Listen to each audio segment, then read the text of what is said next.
Welcome to the Seatrade Maritime Podcast.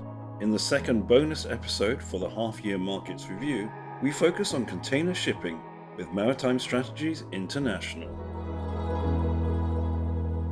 I'd like to welcome Daniel Richards back to the podcast. Hi Marcus, thanks for having us back on. Great, thanks for taking the time to come and talk to our listeners. Now, the container shipping market's seen a really sort of strong ramp up in rates over the first half of the year. And I think this has come up a lot more sharply than observers were expecting earlier in the year, even factoring in those Red Sea diversions. So what's sort of behind this?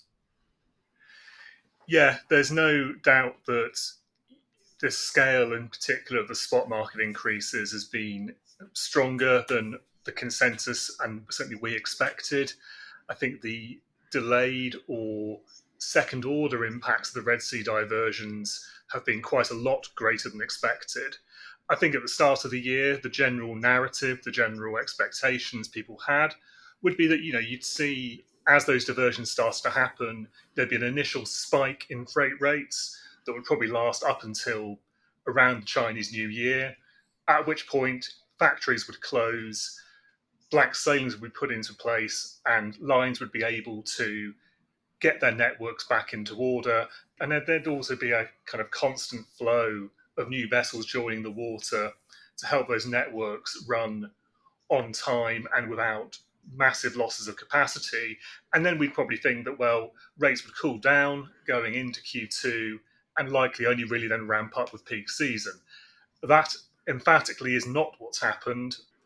Spot rates on the Asia North Europe, the Asia US West Coast rates, trades, those are back up towards $8,000 per 40-foot container compared to below $2,000 just 6 to 9 months ago.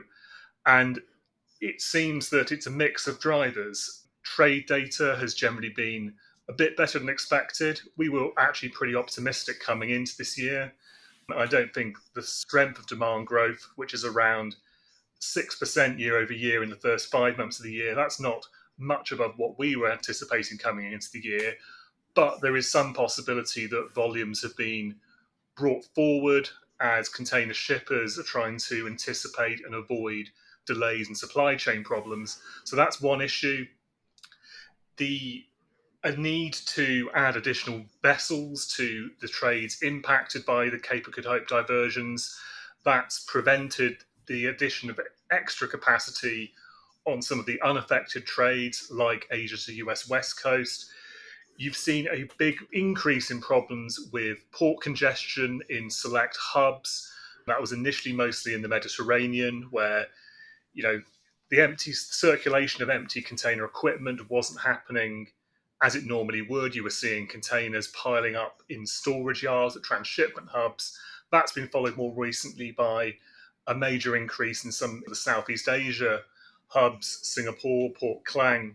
So it's all combining to take effective supply out of the system. And I think this really points to the final driver, which is simply that freight markets now just seem to be far more volatile than they were in the period before the pandemic. It's an open question as to why shippers weren't willing to pay premium rates to get space, to get past the fact that some of their contract cargo allocations have been cut or rolled. But even if they weren't doing that before 2020, it does seem that for a select number of shippers, they are willing to pay the premium rates to get their stuff loaded. And that's leading to far more explosive responses in the market. So it's a combination of different factors, and it doesn't seem the market is really slowing as we move into the summer. We take all those factors together and the rates we are now seeing. Are we actually set for a repeat of the highs that we saw during the pandemic? It's very hard to say. As with others, I'd expect that you won't get to quite that level of extremity in the rates. On the Asia to North Europe trade, you're, depending on which data provider you look at, you're perhaps 50% of the way up to the peak.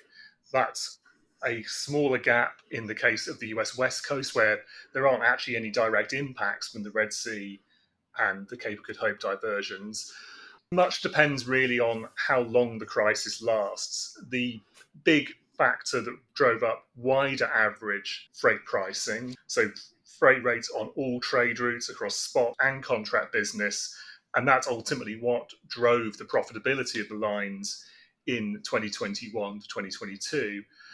Effectively, the contracts are agreed annually or biannually, and you need to see really sustained strength in the spot markets in order for that to filter through to the new contract negotiations when they come up, generally towards the end of the year and towards the end of Q1, Q2 on certain trades. So, assuming that there is some normalization, some softening in the spot markets in the second half of the year as you move beyond peak season, as new capacity continues to come into the market, then we would expect that the lines won't be in quite as strong a position going into doing their next round of contract negotiations with shippers. But really, in the very near term, certainly further increases are plausible. And for the moment, the market seems fairly unconstrained in terms of how high or how much shippers have seemed to be willing to spend. Okay, so it's going to sort of depend on how that market plays out. It's very much a sort of multi-million-dollar question, but what happens if there's a ceasefire in Gaza and things return more to normal in the Red Sea? Because you've actually got a lot of overcapacity in container shipping if you take that out. We would expect the market to weaken, and generally speaking, the prevailing rate levels you saw towards the end of 2023 are what we'd expect if you were to see the sailings to resume through the Red Sea and for that to remain the case. There are obviously big questions over if there is a ceasefire, will the Houthi rebels actually cease attacks? And will they be relied on to do that on an ongoing basis? Will all the lines simultaneously decide to go back through the Red Sea? Will there be a differentiated response between them? But yeah, without the boost to TU miles, without the boost to all this additional disruption being piled on the ports and on containerized supply chains, we would be expecting to see a much weaker market. But for the moment, that just isn't what's prevailing.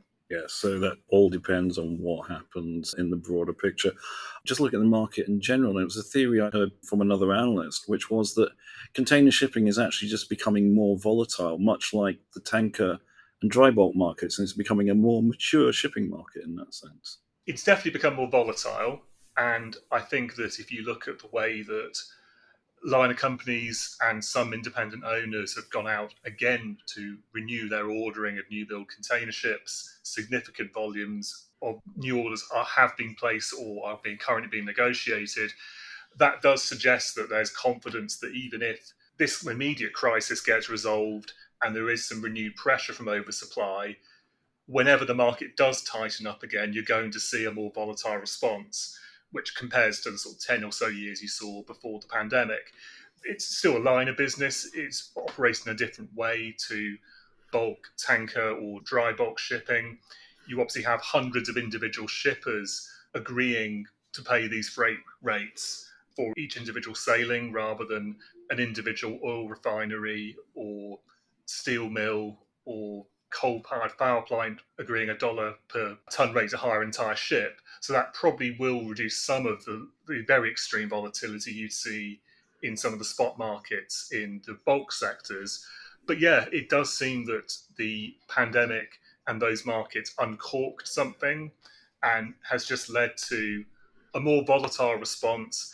And, you know, for shippers whose the value of the goods in the containers will often dwarf even these higher freight rates, there clearly is a subset of shippers on the margins who are willing just to pay up in order to get their cargo loaded and to try to buy their way out of or around these kind of supply chain disruptions. So, yeah, I think that the degree to which the markets have exploded in the past 3 months has been surprising, and it is pointing to a market now that perhaps is structurally more volatile.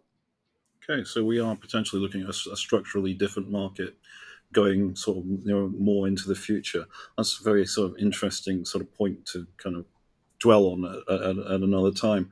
I'm going to leave container shipping for there. I think there's going to be a lot talked about this in the coming months, especially given the rates we've got at the moment. So thank you, Daniel, for providing that picture. If you've enjoyed this episode of the Seatrade Maritime Podcast, make sure to subscribe on the app of your choice, and we look forward to joining you on the next episode.